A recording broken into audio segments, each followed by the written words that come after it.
ART Kalina Oktarani membawa kabur uangnya mencapai 100 juta rupiah. ART tersebut padahal dipercayainya untuk mengurus Ibu Kalina.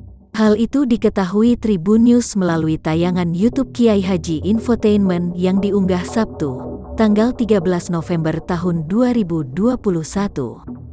Pelaku yang bernama Yani itu mengambil uang tabungan Ibu Kalina melalui ATM. Kepada awak media, Kalina menceritakan kronologi kejadian tersebut. Kalina pertama kali mengenal Yani dari teman sang ibu. Sebelumnya, Yani pernah merawat Ibu Kalina. Namun karena terpapar COVID-19, Yani pulang ke kampung halamannya. Kemudian setelah pulih, Yani kembali merawat Ibu Kalina. Kepada Kalina, sang ibu bercerita jika tabungannya berkurang.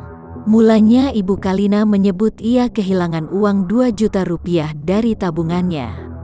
Rupanya jika ditotal uang yang dicuri oleh Yani mencapai 100 juta rupiah. Bahkan barang-barang mamanya di rumah juga banyak yang hilang dicuri. Mantan istri Deddy Corbuzier ini mengaku sudah menghubungi Yani, namun sang art selalu berdalih. Kalina menjelaskan, ibunya tidak punya mobile banking, sehingga beliau tak mengetahui secara pasti berapa jumlah uang yang ada di tabungannya.